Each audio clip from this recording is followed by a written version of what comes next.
Bienvenidos una vez más a su programa Hablemos de Salud. Yo soy la doctora Jessica Álvarez y hoy contamos con la presencia del doctor Francisco Méndez. En breve conoceremos mucho más sobre él.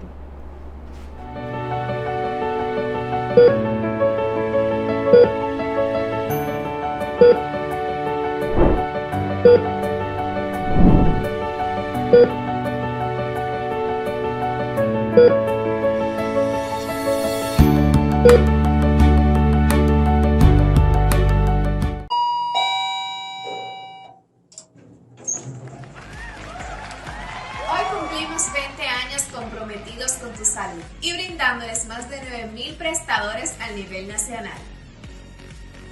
20 años ofreciendo un servicio de salud digno para los más necesitados, como son los del régimen subsidiario. Iniciamos con 35,000 afiliados y luego de incorporar 2 millones, hoy sobrepasamos los 5 millones.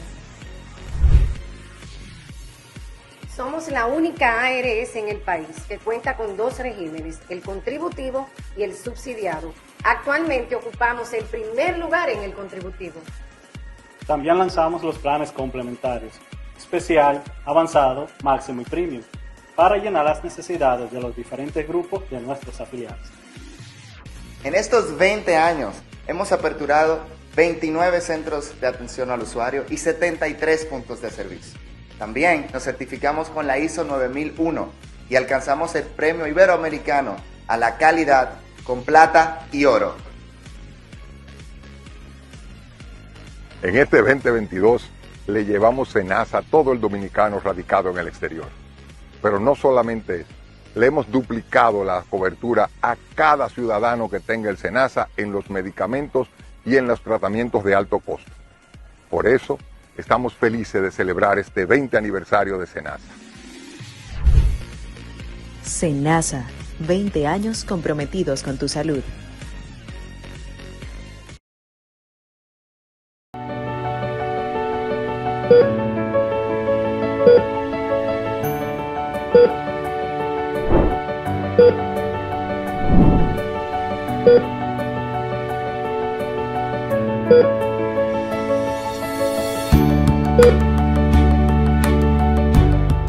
Como dije anteriormente, hoy contamos con la presencia del doctor Francisco Méndez. Doctor, un placer tenerlo hoy en nuestro programa. Igualmente un gusto compartir con ustedes el día de hoy. Doctor, usted es internista e intensivista. Cuénteme cómo llegó a esa área de la medicina. Bueno, al inicio, cuando uno entra a la medicina, regularmente tiene diferentes ideas. A veces entra con una especialidad específica en la mente.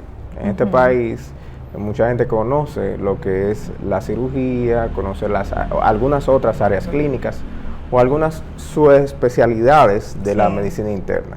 Sin embargo, el contexto general y la parte del conocimiento de la medicina clínica comienza con la medicina interna y es el punto de ver los pacientes como un punto integral, o sea, de verlo desde el punto de vista general. Y ahí después, pues, mucha gente se va a una subespecialidad como cardiología, gastroenterología. Yo preferí los pacientes que son un poquito más complejos, digamos, que es medicina crítica, que es intensivo. Son esos pacientes los cuales están en el peor estado de su vida y digamos que son los que más cerca tenemos de la muerte y que logramos, gracias a Dios, en muchas ocasiones, cuando tenemos éxito, pues entonces devolverlos a mantenerse con nosotros en salud un tiempo más. Es interesante la medicina crítica, sobre todo porque se vino a conocer más en nuestro país en el tiempo del COVID. Cuando la gente comenzó a ver la gente que llevaba intensivo, fue que se dio cuenta que esa gente que está en ese mundo desconocido del intensivo del UCI, pues entonces son los intensivistas quienes muchas veces son uno de los héroes principales de la medicina, pero que no tenían reconocimiento total de la sociedad en general. Sí, porque en el COVID se fueron a los neumólogos. Sí. Pero ustedes estaban en la zona de combate. Sí, el equipo de intensivo fue estratégico, porque la realidad es que la medicina intensiva es muy integral en los pacientes críticos y el paciente crítico difiere mucho del resto de los demás pacientes en general. Sí. O sea, el abordaje que se le da a un paciente que está en estado crítico, al que está en intensivo, es totalmente diferente. Hay medicinas incluso que la gente, muchos de los pacientes de nuestro país o de los familiares te dicen, ¿por qué le descontinuaron mientras el paciente estuvo en UCI uno de sus medicamentos que tiene años tomando? Sí. Y es porque en ese momento, en ese estado crítico, no podía tomar ese medicamento, y son de las condiciones que llevan a cambiar totalmente el abordaje de los pacientes cuando están en el intensivo. Sí. ¿Y cuáles son los pacientes más comunes que generalmente recibe un intensivista? En intensivo lo que más se recibe regularmente en la actualidad, muchos de los pacientes, depende a qué se dedica el intensivo. Okay. Hay intensivos que su mayor abordaje son pacientes postquirúrgicos. Te voy a poner un ejemplo. Si tú vas al intensivo de un hospital de los nuestros traumatológicos del país, lo que tú vas a encontrar más son pacientes después de un trauma. Son pacientes postquirúrgicos que ya tuvieron un trauma craneoencefálico, o son pacientes que en muchas ocasiones ya tuvieron un abordaje de una cirugía ortopédica, bien, y fracturas y demás, que la gente en condiciones generales pues lo ve y difiere mucho del paciente clínico. Hay intensivos que solo se dedican, por ejemplo, a la parte cardiovascular, y hay hospitales que, dependiendo en qué se especializa el hospital, pues abordan diferentes intensivos. De donde yo ejerzo medicina, que es en CEDIMAT, pues nosotros tenemos varios intensivos. Tenemos lo que llamamos intensivo polivalente, que aborda toda el área clínica y quirúrgica en muchas ocasiones. Digamos que la parte clínica casi siempre lo que más trata, una de las principales causas de un paciente llegar a intensivo es fallo respiratorio, o sea, ya sea por una neumonía o por un edema agudo de pulmón, o sea, por cualquier condición que lo lleve ahí, o pacientes infectados de diferentes áreas. Por ejemplo, shock séptico, en muchas ocasiones la principal causa de shock séptico son infecciones urinarias complicadas. Pero nosotros tenemos una parte dividida, que es el intensivo cardiovascular. El intensivo cardiovascular, la atención se dirige más solo a la parte cardiovascular. Dígase, esos pacientes que vienen con un infarto, una angina inestable, que van a cateterismo, o aquellos que son un poquito más complejos, postquirúrgicos cardiovasculares. Dígase, el paciente que le hicieron una cirugía de bypass, como la gente conoce, que es una cirugía de revascularización de las coronarias, que para el público general son aquellas arterias que son las que se dañan cuando el paciente tiene infarto, o las cirugías que tienen que ver con el reemplazo de válvulas del corazón. Por ejemplo, reemplazo de válvula mitral, o aquellos pacientes que son de los más complejos cuando tienen afectación de la aorta, que es el vaso arterial más grande que tenemos, y a veces puede ocurrir situaciones emergentes como las disecciones aórticas, reemplazos valvulares que se realizan ya sea en contexto agudo o en contexto de planificación. Pero estas emergencias ocurren post cirugía o ocurren después con el tiempo que el paciente puede tener problemas. Ambos casos se dan. Hay a veces, por ejemplo, todo el paciente después de una cirugía mayor, cuando hablamos de cirugía mayor, son esas cirugías complejas. Corazón abierto. En la que la gente le dice corazón abierto, que son cirugía de revascularización, cirugía de cambio de válvula, todas tienen un cuidado. En un UCI cardiovascular es lo correcto, que debe de durar. A veces duran pocos días, a veces el paciente puede presentar complicaciones agudas, y el tiempo de rehabilitación después de estas cirugías debe de hacerse en un área vigilada, hasta que el paciente ya no tenga tanta dependencia. Nosotros tenemos la ventaja que tenemos un equipo tanto de cardiólogos, porque la medicina no trabaja sola, sobre todo el intensivo. Un equipo de rehabilitación, un equipo de nutrición, un equipo de intensivistas que son los principales del área, y así como un equipo quirúrgico bastante capacitado que nos lleva a tener una corta estadía, por ejemplo, de los días que el paciente pasa en UCI después del procedimiento que se haya realizado.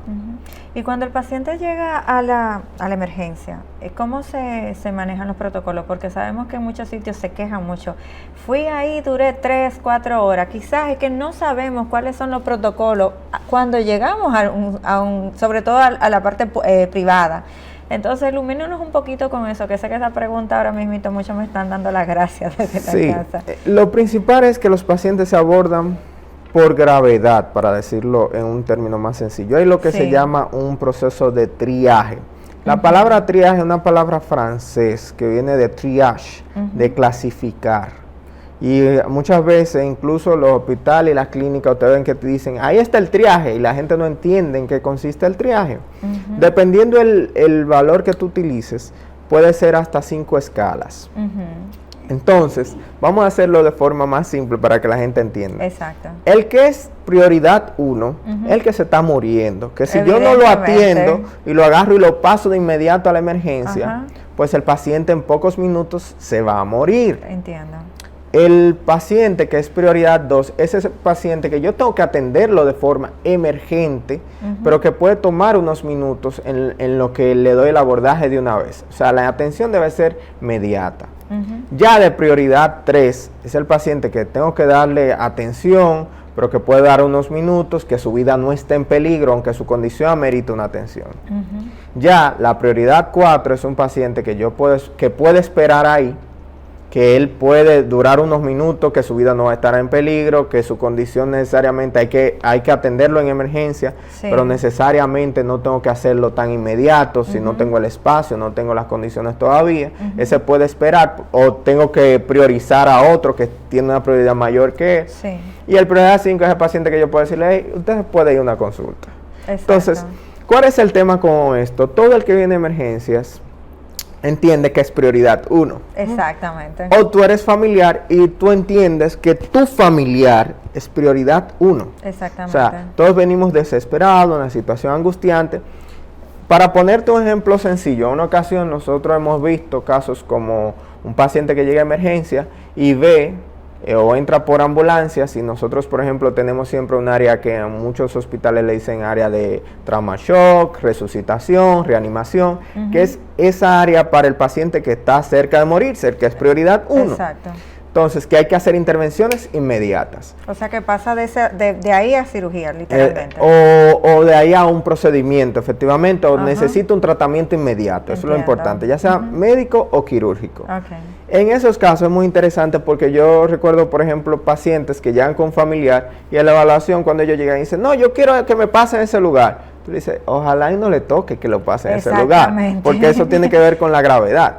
Entonces, la realidad es que la mayoría de los pacientes que nosotros atendemos en las emergencias ni siquiera son emergencias reales. Son urgencias o pacientes que podrían ser vistos por la consulta. Lo que pasa es que decidimos ir al médico cuando ya la condición no la soportamos. Vamos muy tarde. Dicho esto, por ejemplo, a veces usted tiene un dolorcito de cabeza que tiene un mes dándole el dolor de cabeza. A veces le aumenta, usted se toma una pastilla, se automedica y no va a chequearse el dolor de cabeza. Fácilmente es una migraña. Hasta que la migraña no llega, por ejemplo, el que sufre de migraña o jaqueca, como le dicen, hasta que no llega a un punto que ya usted no tolera y los medicamentos no le responden, a usted decide ir a emergencia. En vez de ir a la consulta. En vez de poder ir a una consulta con tiempo y recibir una medicación incluso para evitar ese tipo de presentación. Entonces, también ocurre que a veces uno va con la desesperación de que tengo el dolor de cabeza, pero necesariamente hay que medicarte. Pero si yo tengo un edema agudo de pulmón, tengo que priorizar el edema agudo de pulmón porque amerita una intervención inmediata. O si tengo un paciente con un infarto, o si tengo un paciente con un evento vascular cerebral. Entonces, hay que saber que a pesar de que usted considere que usted es la prioridad, hay más personas y posiblemente, si no se le está dando la atención, el que está ahí, está para dar la atención. Nadie estudia 12, 14, 16 años para no dar la atención. Es muy difícil. Tal vez en nuestra idiosincrasia como seres humanos, somos seres humanos los médicos y podemos en algún momento no tener toda esa humanización de servicio que a veces es lo que estamos tratando de cultivar hoy en día. Pero todo el mundo tiene sus mismos estrés que tiene el que es contable, todos los demás, y a veces tal vez el abordaje no es el más adecuado. Pero nadie le quiere hacer daño al otro. Entonces, realmente lo que pasa es que hay una clasificación y hay un tiempo. Y a veces usted llega a una emergencia y está saturada. La mayoría de las emergencias de este país viven saturadas. Cuando usted llega, la capacidad está lleno y no hay espacio donde ponerlo. Y más después de la pandemia. Aunque quieran darle la atención en muchas ocasiones, no hay donde colocarlo. Era el mismo tema, incluso en pandemia era mucho peor. Porque muchos de los pacientes que llegaban durante el COVID Dije ahorita que el fallo respiratorio lleva mucho a los pacientes a UCI y el COVID lo que hacía era fallo respiratorio, o sea, la gente no podía respirar en buen dominicano y había que darle asistencia inmediata. El que no puede respirar hay que atenderlo a ver si es algo de verdad. Entonces, muchos de esos pacientes tenían fallo respiratorio. Y ahí no había ni siquiera el intensivo, la cantidad de camas de intensivo para darle el soporte a esos pacientes. Sí. Nosotros tuvimos durante la pandemia que manejar muchos de esos pacientes por varios días en la unidad de emergencia. En el caso mío, la unidad que me ha tocado coordinar, tenemos la capacidad para tener múltiples ventiladores dentro del área, que si necesita, por ejemplo, un paciente, o 2, o 3, o 4 ventiladores, lo podemos hacer ahí. Entiendo. Y tengo un personal que gracias a Dios es bastante capacitado para dar ese soporte. Sí. Pero no todas las emergencias de este país tienen varios ventiladores para dar soporte. Exactamente. Ni los UCI. De hecho, antes de la pandemia, nosotros teníamos una incapacidad total para cubrir todas las necesidades de cuidados intensivos que teníamos. Sí. Ahora, después de la pandemia, por eso ustedes vieron que se armaron muchos UCI al vapor, que se compraron muchos ventiladores, porque faltaba mucho espacio. Y entonces, aún en países desarrollados, donde tienen un número de camas, según el número de camas que tengan los hospitales, tienen un número de camas de UCI, aún ahí se vieron saturados. Imagínense nosotros, que estamos bastante complejos en ese sentido. Sí. Pero la realidad sobre el tema inicial de la clasificación es que la gente desconoce la clasificación y en qué lugar va. Pero ya que me está hablando de la clasificación, me mencionó lo tipo 1. Deme ejemplos de pacientes tipo 1, porque ahora mismo, como usted dice, cualquiera puede llegar con un dolor de cabeza, ver que la presión está alta y sentir que le va a dar un infarto ahí mismo, aunque el infarto sabemos que no viene por acá. Entonces, clasifíquenme por tipo de enfermedades. O de enfermedades, no, ejemplos, de situaciones, que serían de tipo 1, tipo 2, tipo 3, para aplanar esa situación. Bueno, por ejemplo, si usted llega con un dolor de pecho y le hacen un electro, que por ejemplo en la unidad nuestra, los electros se hacen en menos de 10 minutos, aunque tú no tengas nada, vemos el electro, ok, él puede esperar, no tiene factores de riesgo, puede esperar. Pero si usted llega con un infarto ese elevado, eso es una atención que es de prioridad 1. Sí. Si el paciente llega, por ejemplo, con un dolor de pecho y cuando se evalúa lo que tiene es una disección aórtica, digamos que la aorta, que es el vaso más grande, se ha rasgado, eso es una emergencia total con prioridad 1, hay que darle atención, hay que medicarlo de inmediato. El paciente que llega con evento vascular cerebral, que está en tiempo, porque eso hay que definirlo. Sí. Si usted tiene un lado con una hemiplegia de hace 3 días, usted lo que va a recibir posiblemente es tratamiento médico. Sí. Entonces, necesariamente, al menos que tenga compromiso de vía aérea, no tiene que ser prioridad 1. Se puede ser prioridad 2. Hay que dar un ejemplo de prioridad 2. Pero si el paciente hace 30, 40 minutos que le inició esa clínica y aparentemente es un evento vascular cerebral, pues entonces se considera prioridad 1. Actualmente nosotros, hablando de ese mismo tema, estamos tratando de lograr la certificación por la World Stroke Organization con la finalidad de crear una unidad de stroke específica, que ya lo hacemos de hecho, pero lograr la certificación para dar ese soporte a los pacientes que llegan con ACV agudo. Lograr, ya sea darle un medicamento que es trombolítico, romperle un coágulo, pero ese medicamento, ¿por qué el paciente es prioridad 1? Porque ese medicamento se da en la primera 4.5 horas. Si el paciente tiene más tiempo de ese, con la clínica, pues ya no se le puede dar el abordaje. Igual, tenemos un equipo para trombectomía, para esos vasos, entrar igual como se hace un cateterismo al corazón, entrar y simplemente abrir ese vaso, sacar ese coágulo y darle flujo a ese cerebro. Y son muchos los pacientes que hemos visto jóvenes que logran después recuperar la función. Usted sabe lo difícil que una gente que llega con, como decimos en buen dominicano, con una hemiparesia, una hemiplegia, que no pueda mover medio cuerpo y que se vaya caminando.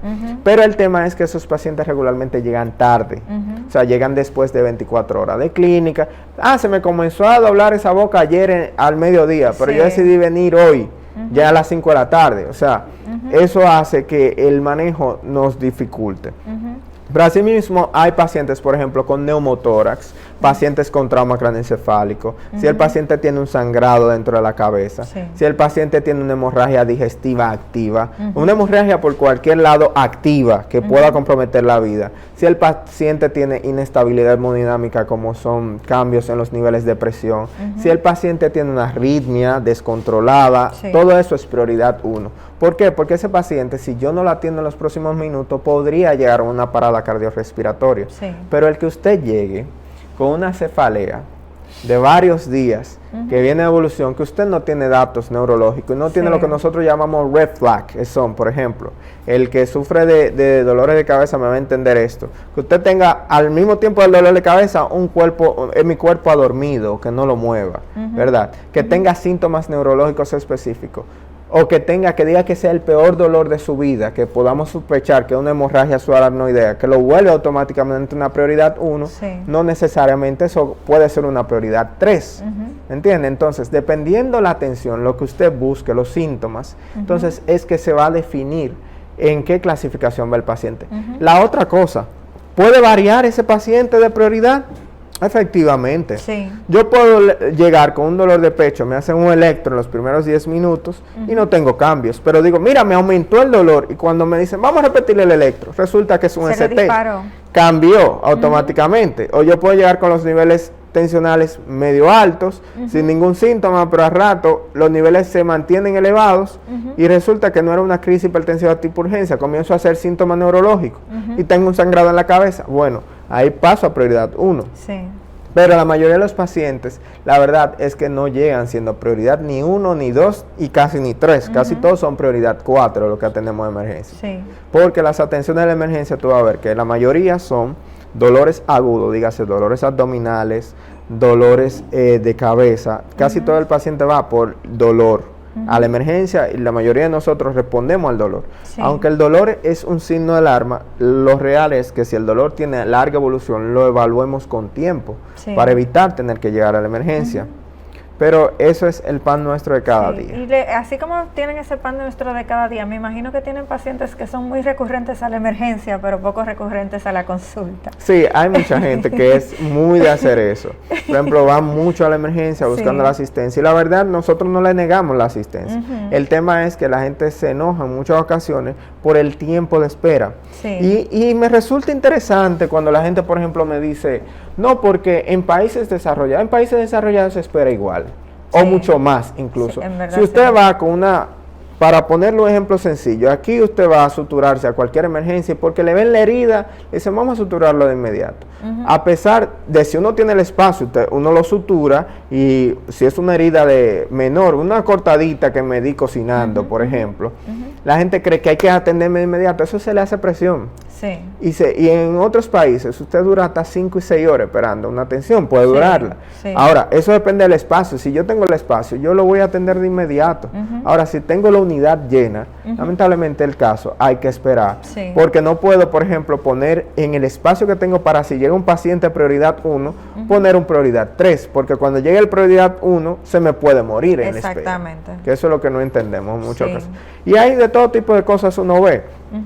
Por ejemplo, yo hablaba en una ocasión con una señora que ella estaba reclamando porque no habían ido a entregarle un documento en el momento que ella quiso. Se lo entregaron como unos 4 minutos más tarde. Pero ella reclamaba y ella misma me dijo, lo que pasa es, yo lo vi que ellos estaban con un paciente que estaba mal. Y el paciente lo que estaban reanimando, el paciente estaba en paro. Lo que pasa es que en las emergencias no podemos gritar ni estar voceando. No pueden tener emociones momentáneas, me imagino. Porque eso mismo hace que el personal, todos los demás pacientes, pues le causa un efecto eufórico, eso descontrola a los demás pacientes, descontrola la unidad. La comunicación no se hace voceando. O sea, 2 personas haciendo un ruido no agrega ningún valor. Lo importante es que uno lo haga de la forma adecuada del trabajo que tiene que hacer. Y la respuesta. Y generalmente, ¿cuántos especialistas hay en el área? Ya que pueden recibir diferentes casos simultáneamente. Y a veces vemos que sí hay muchas enfermeras que reciben, siempre hay un doctor de cabecera, pero tienen que haber los otros doctores, aunque no estén en el momento, tienen que estar por ahí. Generalmente, ¿cuántos están? Por ejemplo, en la unidad nosotros tenemos siempre al menos 2 a 3 médicos especialistas. Sí. Regularmente hay o un emergenciólogo, que muchos de ellos son emergenciólogos, intensivistas, y a veces lo acompañamos de un internista completamente en la unidad.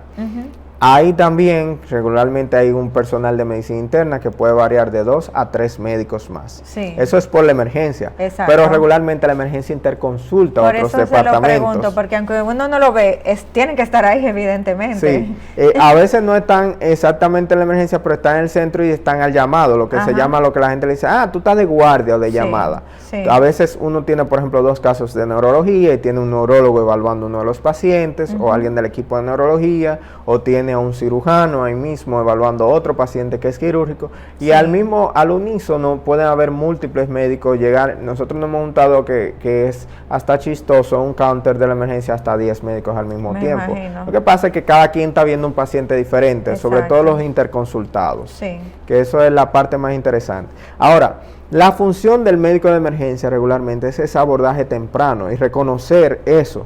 Hay un punto, y es que la clasificación inicial del abordaje de los pacientes, de hecho, a quien le corresponde al equipo de enfermería, que ve los pacientes, lo clasifica, hace preguntas esenciales y va clasificando al paciente, y el médico viene y reevalúa.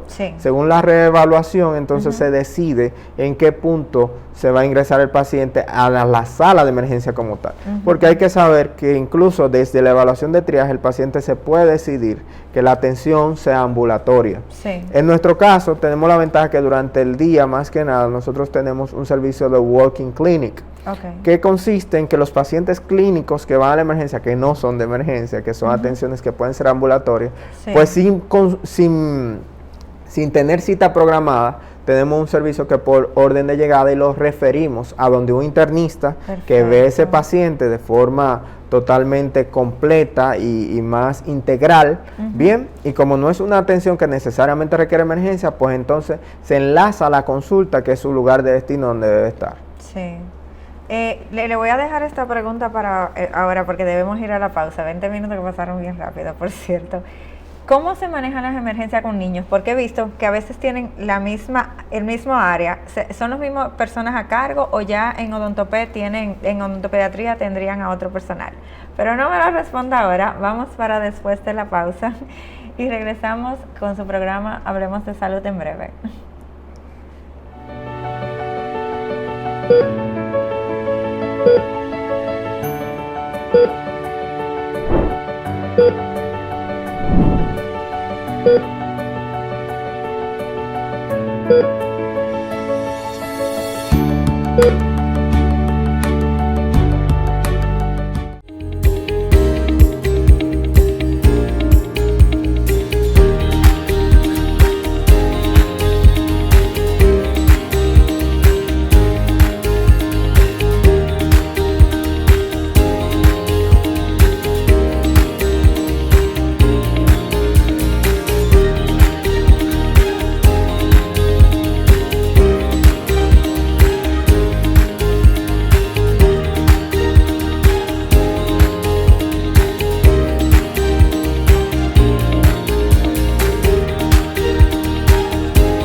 Regresamos nuevamente a su programa Hablemos de Salud. Doctor, nos quedamos en la pregunta de odontopediatría, pediatría, perdón, se me fue.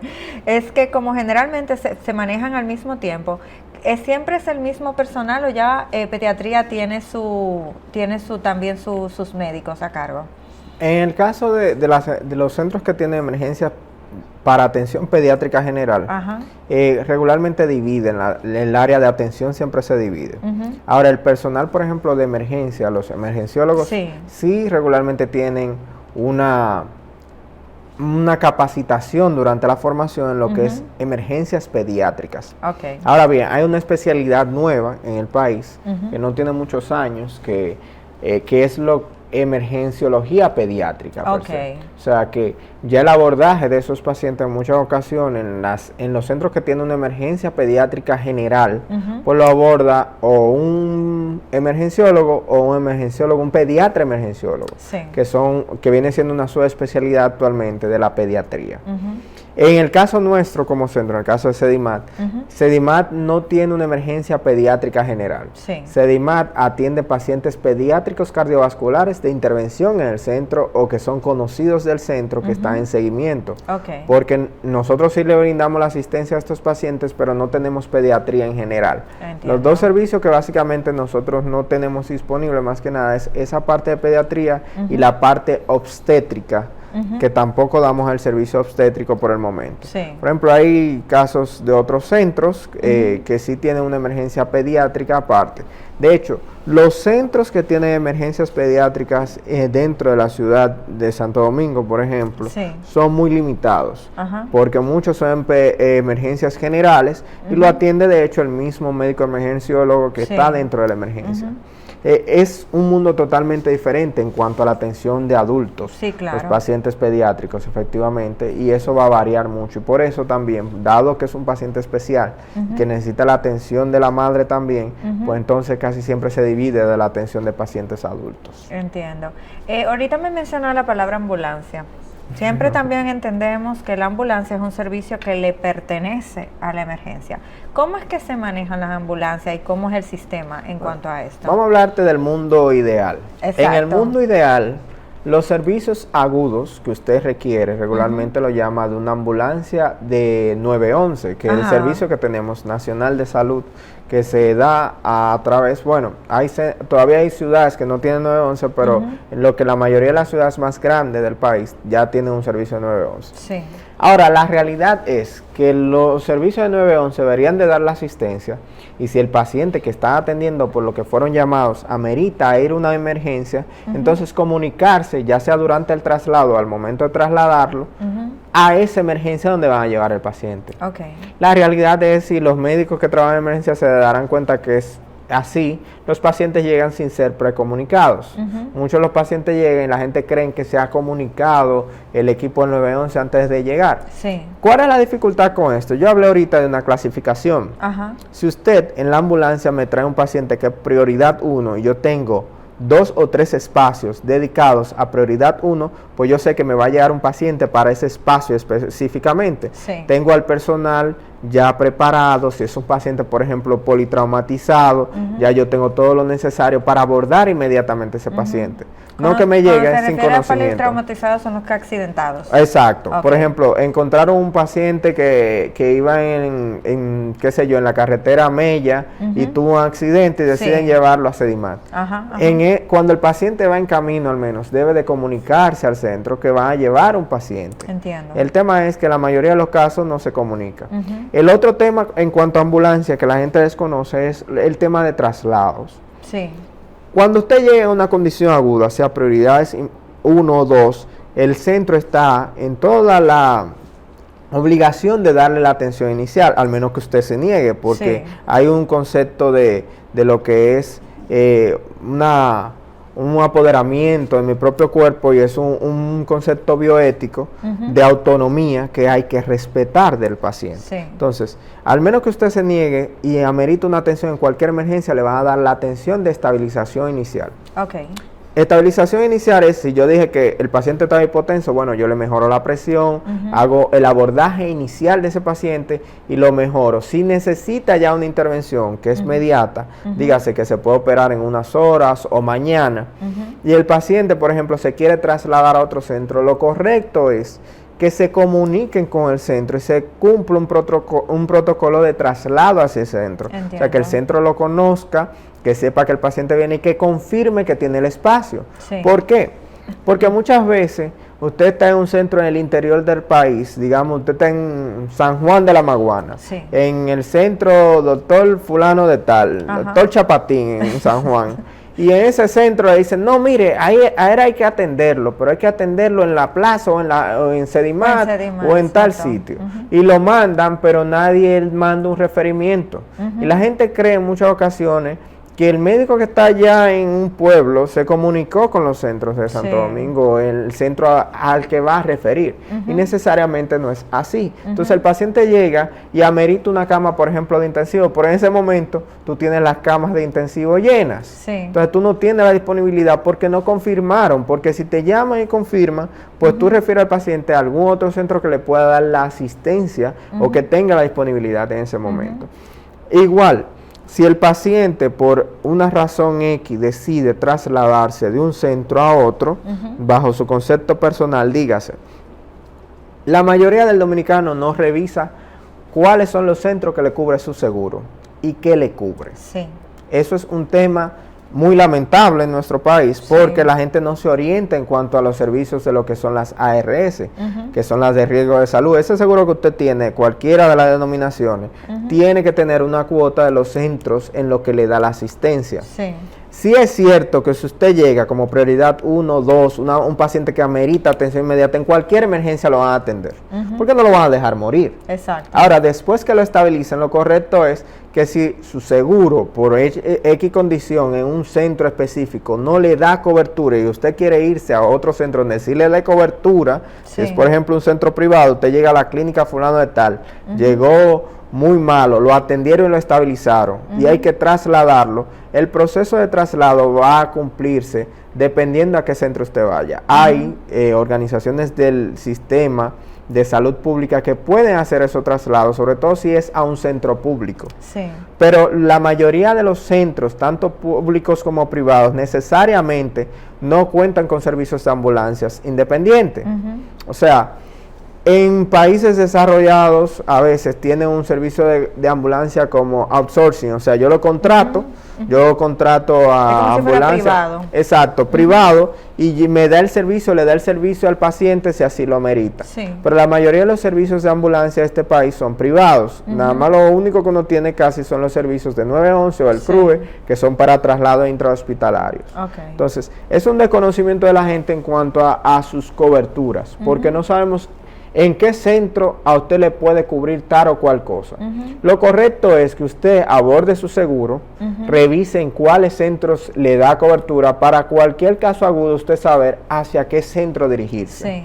Que eso es la otra cosa que desconocemos. Y ante tal o cual condición. Pero no vamos los dominicanos a evaluarnos, los médicos regularmente, tampoco conocemos qué es lo que cubre nuestro seguro. Que eso es otro tema muy lamentable en ese caso. Es también de importancia, en ese mismo sentido, recalcar que muchas veces también desconocemos en cuanto hasta procedimientos ambulatorios. O sea, a veces usted tiene que hacerse un procedimiento y en un centro no le cubre y en el otro sí. Si usted se acerca al seguro, debe decirle en qué centro se le puede dar la asistencia adecuada. Nosotros en particular tenemos, casi todos los seguros tienen contrato con el centro, con Sedimat en particular. Eso le iba a preguntar, porque generalmente entiendo que Sedimat, ser tan grande, debe tener la mayoría de las coberturas de los seguros, me imagino. Pero no que tú tengas el seguro tampoco te da a entender, porque también depende del tipo de seguro que tengas dentro del seguro y la cobertura que tengas. Se ha hecho muy normal ya que la gente o tenga un seguro básico o tenga lo que es un complementario, que a veces ni siquiera entiende el concepto de complementario. El concepto de complementario es que como que usted le agrega a su seguro básico de salud, todo el mundo aunque tenga tal seguro tiene un seguro básico de salud, y encima de eso usted le agrega una póliza para cobertura de otros gastos, por decirlo así. Entonces, la mayoría de los centros, tanto ya privados o semiprivados o tipo patronato, trabajan más con muchos seguros que son complementarios. Nosotros sí tenemos varios contratos con seguros básicos de salud, pero lo correcto es que la persona se acerque tempranamente a su aseguradora. Porque déjeme decirle, otra cosa que desconocemos, el que usted en su compañía lo ponga un seguro, usted no se tiene que quedar eternamente en ese seguro.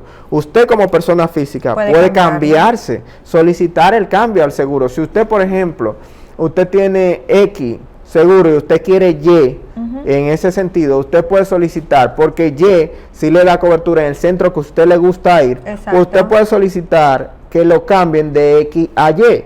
Por la vida eso se puede lograr con mucha facilidad. Entonces usted puede acercarse al seguro, sobre todo al que usted quiere ir, que usted sabe que le da la asistencia en el centro que usted prefiere, porque a veces tenemos el error de que nosotros preferimos un centro, pero este seguro que yo tengo no me cubre nada en ese centro. Entonces hay que averiguar, sobre todo los centros que sabemos que nos pueden dar la asistencia general, como Sedimar, de hecho, que te pueda abordar en cualquier sentido, en cualquier procedimiento complejo, ¿qué seguro me puede cubrir en Sedimar de forma adecuada? Entonces, acercarme a esa aseguradora y cambiarme si es necesario, porque al final usted en una condición abrupta o aguda que usted no pueda resolver, fácilmente gasta una cantidad de dinero exorbitante y más, y lo que es peor aún, que no se le dé la atención adecuada o que usted no pueda recibir el apoyo en el momento crucial de su vida y que pueda perder hasta la vida o una condición. Y después de una larga trayectoria de su vida pagando un seguro que literalmente no usó. Que no son funcionales. A veces, por eso yo siempre le digo a los pacientes, usted tiene que averiguar lo que su póliza le está brindando, sobre todo. Hay en muchas ocasiones la gente... Tú le preguntas de cuánto tú pagas de seguro y qué te asegura eso. Es como cuando tú vas a tomar un préstamo al banco y ni siquiera lees lo que tienes. Entonces, los seguros, sobre todo, lo que asegura su vida, porque es seguro de salud, o sea, estamos hablando de su vida, usted debe de revisarlo. Aquí hay aseguradoras que lamentablemente el caso deja mucho que desear. Entonces, usted debe de revisar esos contratos que usted como persona física tiene, que le cubre ese seguro. Y si eso no le da, usted dice, déjame ver qué tiene el otro. Y usted puede revisar, eso se hace hasta por internet, los servicios y cuáles centros están contratados, a cuáles centros usted puede ir, a cuáles laboratorios, si usted se cambia a tal seguro usted puede ir. Y ahora mismo los seguros creo que están tan actualizados que tienen esa información hasta por aplicaciones. Y en verdad no es que no te la entregan, ellos te entregan tu librito de chivos. Es que nadie lo revisa. Nadie lo revisa. Yo creo que nadie lo tiene guardado siquiera. O sea, yo he visto gente con seguro, por ejemplo, en el interior del país, que dicen, yo estoy en tal asegurador, y cuando tú le preguntas, ¿qué laboratorio tú tienes? Y no tienen en su ciudad, no tienen un laboratorio en el que se puedan tomar una muestra. Entonces usted tiene que revisar si el seguro le va a dar el soporte o no. Porque si ese seguro no le da el soporte, usted se cambia de compañía, que es lo que deberíamos... A veces el pleito se dirige hacia las áreas que no debe ser. Por ejemplo, si usted tiene un contrato con su aseguradora, que es lo que usted hace, usted paga un seguro mensual para que cuando usted tenga una condición de salud le dé una cobertura. Usted debe conocer su póliza, qué cosas le cubre, qué cosas no le cubre. Porque cuando usted va a cierta consulta, el seguro no le cubre completo. Usted quiere pelear con el médico. Y no necesariamente los médicos igual somos un grupo, digamos, no tan beneficiados por los seguros de salud. De hecho, para poner la gente en contexto general, los seguros siempre tienen un pago que no necesariamente es inmediato, es retrasado. Cada 3 meses, cada 4 meses. Es un pago muy retrasado y uno paga impuestos, igual que en toda la sociedad, tengo que pagar mi factura igual. Bien, los seguros necesariamente no dan el mismo aporte económico que uno esperaría, no es lo mismo que... A veces una consulta privada, por eso usted ve que hay médicos que prefieren no trabajar con ciertas aseguradoras. Los terminan dándole el precio a tu trabajo. Exacto. Y realmente lo que puede valer, y me imagino en una emergencia, que solamente se sabe cuando una persona va a entrar, pero no en qué momento va a salir, y es una caja de Pandora que tienen que tener. Me imagino que una casa se puede convertir en un procedimiento quirúrgico. Es así. Y nosotros, y déjeme decirle, los médicos principalmente en las áreas críticas como la emergencia, no están valorando si usted tiene o no tiene seguro. Lo de nosotros es resolver. Exacto. O sea, mejorar la vida de los pacientes, porque nadie se toma 5 a 6 años de medicina, 3 o 4 años de especialidad, 1 año de pasantía. Cuando usted le pone números a eso, son más de 11 y 12 años, y a veces 14 y 13 años estudiando. Es para ayudar a las personas. Ahora bien, de que a veces el sistema mismo, en términos económicos, no te permite, pues cuando no son cosas necesariamente emergentes, cumplirlas, porque si usted llega a una clínica privada y hay que hacerle una cirugía que puede ser mañana, le van a decir, su seguro no le cubre, usted se ingresa privado, no se ingresa privado, se va a un centro donde su seguro le cubra. Entiendo. Porque son temas de si no es emergente. Ahora, si es una condición que hay que resolver de inmediato, por ejemplo, nosotros tenemos una unidad de dolor de pecho, que si el paciente llega con ese elevado, a veces ni hemos averiguado bien el nombre del paciente cuando está en hemodinamia. Bien, entonces porque nuestra función es nosotros conocemos que ese paciente lo que amerita es un cateterismo inmediato, si es inmediato. Bien, entonces si el paciente tiene un ECT elevado, la capacidad es aunarnos a los protocolos internacionales, que ese electro se haga en los primeros 10 minutos, que en los primeros 90 minutos después de identificar ese electro, ese paciente esté en hemodinamia, abriéndose una arteria como es correcto. Bien, entonces la atención sí es inmediata, pero si la atención es inmediata, lógicamente usted no quiere crearle costos a veces a los mismos pacientes, porque el mismo paciente después se va a quejar. Claro. Porque dado de hecho, acabo de decir que la mayoría no entendemos el contexto de lo que estamos manejando en cuanto a las aseguradoras. Generalmente el paciente ve esta situación como una falta de humanidad de parte del médico hacia él, porque lo están viendo con el bolsillo y no con las necesidades.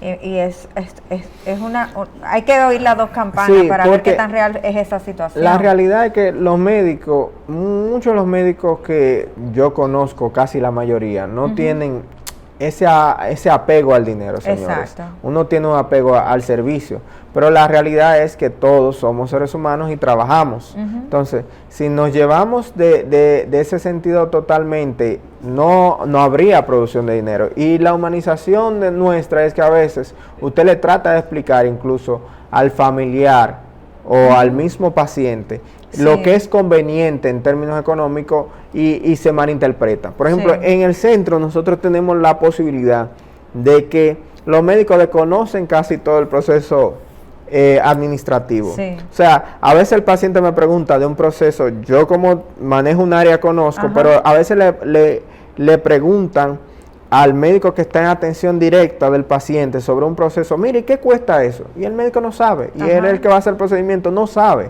O sea, literalmente nosotros hemos dividido para mantener esa pulcritud y que ni siquiera el médico sepa en totalidad lo que cuesta un procedimiento o que tenga que ver nada con la parte administrativa en cuanto hablamos de dinero. Bien, en ese sentido. Entonces, eso le da la capacidad de que el médico lo que le interese solamente es el aspecto de salud de los pacientes, sobre todo.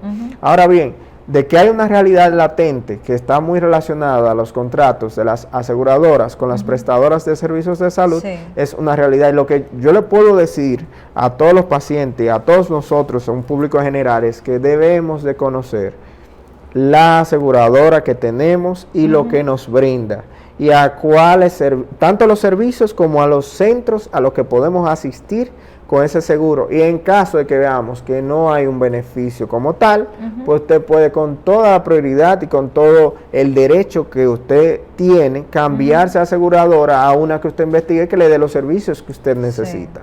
Doctor, ¿y cómo se manejó en pandemia? Porque todavía no hemos salido de eso, las emergencias, porque ya esos pacientes había como que ponerlo en otro ladito para que no contaminaran, y me imagino que la zona de combate, que siempre está en guerra, de repente se le juntó todo esto. ¿Cómo lo manejaron? Sí, fue muy interesante, aprendimos mucho en totalidad, porque en nuestro caso, nosotros tenemos la capacidad de que tenemos una emergencia que la podemos dividir en dos, o sea, en dos espacios físicamente cerrados aparte, con controles de acceso totalmente diferentes. Y eso fue lo que hicimos. Dividimos un área para solo pacientes respiratorios y pacientes COVID. Esa área solo atendía pacientes COVID, y un área que era para pacientes regulares de atención. O sea, esos pacientes que vemos con más regularidad, cardiovasculares, pacientes respiratorios, pacientes gastrointestinales, cualquier paciente que veamos que no era COVID, en un área totalmente aparte. Entonces, el tema es que durante la pandemia, como te dije, los centros se saturaron en los espacios que tenían dedicados para COVID. CEMAT fue uno de los primeros que abrió área COVID. Abrió área COVID e intensivo COVID. Y era tétrico pensarlo. Ahora uno lo piensa como en recordatorio, en TBT, como diríamos. Y cuando uno lo ve en la forma antigua, cuando desconocíamos más de la enfermedad, cuando fueron los puntos iniciales, que había que someterse a todo el escrutinio de tener que colocarse todo el material de protección que se usaba al inicio, yo le contaba a un amigo, le decía, oye, a veces uno salía y podía haber un aire bastante potente en el área donde tú estabas, en la emergencia o en el intensivo, y aún así cuando tú te quitabas todo eso de encima, que tenías una mascarilla puesta, una mascarilla puesta aquí, unos lentes, un coat que era completo al inicio, que nadie conocía, todo cubierto, tú sudabas increíblemente, pasabas muchísimas luchas porque no es tan fácil trabajar con esas condiciones. Sí, claro. Era muy difícil.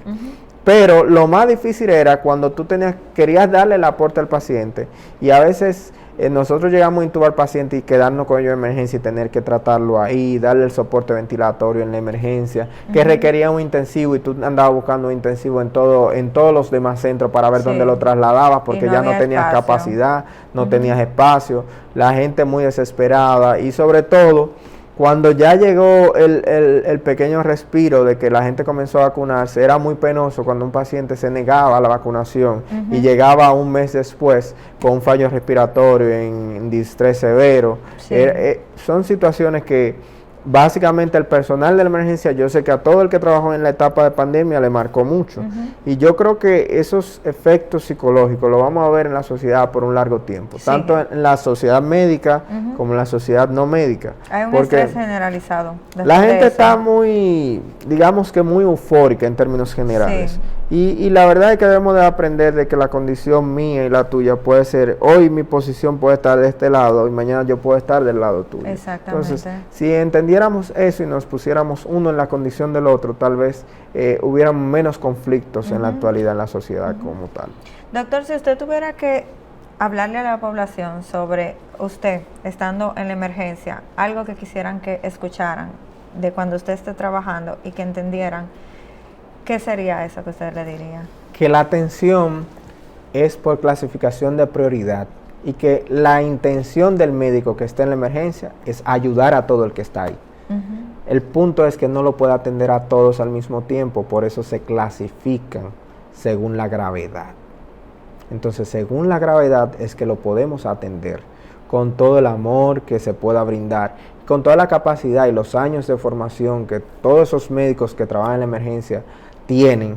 Solo lo hacen para poder ayudar la salud de los que van a la emergencia. ¿Y usted como doctor, cómo maneja el estrés en esa área? Yo digo que nosotros aprendemos a reírnos a veces de las situaciones más estresantes, o a tomarlo como respirar y tratar de ponernos en la posición de los pacientes. Dicho esto, nosotros a diario tenemos situaciones conflictivas con familiares, porque todo el que llega a la emergencia está estresado, ya sea por la condición de su familiar o por su condición propia, o está asustado, o no entiende el proceso. Y muchas veces lo que uno tiene que hacer es recurrir a ese punto bioético de empatía con el otro y tratar de ponerse en la condición del paciente, del familiar, para no llegar al punto eufórico. Yo digo que siempre cuando usted me habla más duro, yo le hablo más suave.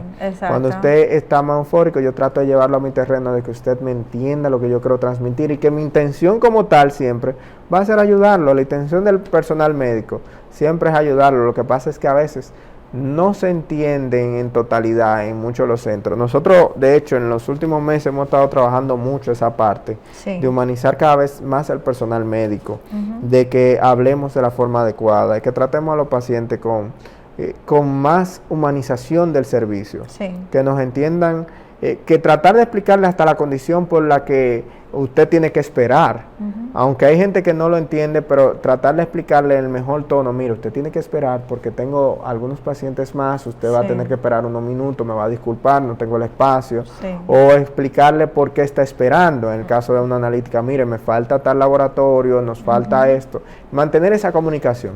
Si nos comunicamos, la comunicación lo es todo en ese sentido. Entiendo.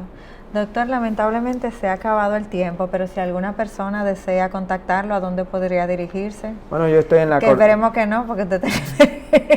Nosotros estamos en la coordinación de emergencia de CEDIMAT. Regularmente también trabajamos en el aspecto de la medicina medicina interna, del mismo equipo de CEDIMAT, en consulta de medicina interna, y en lo que es el cuidado cardiovascular de intensivo, en cuidado intensivo cardiovascular de CEDIMAT, y así También trabajamos en la parte académica, en otro perfecto. centro, O sea pero que ahí sí que lo busquen, en la parte académica. sí, sería más divertido ahí.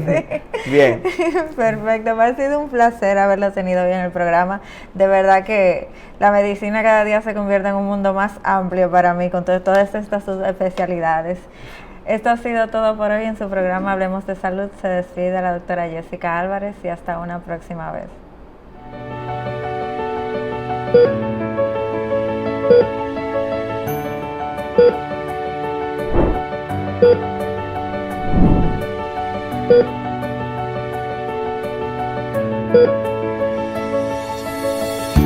Thank you.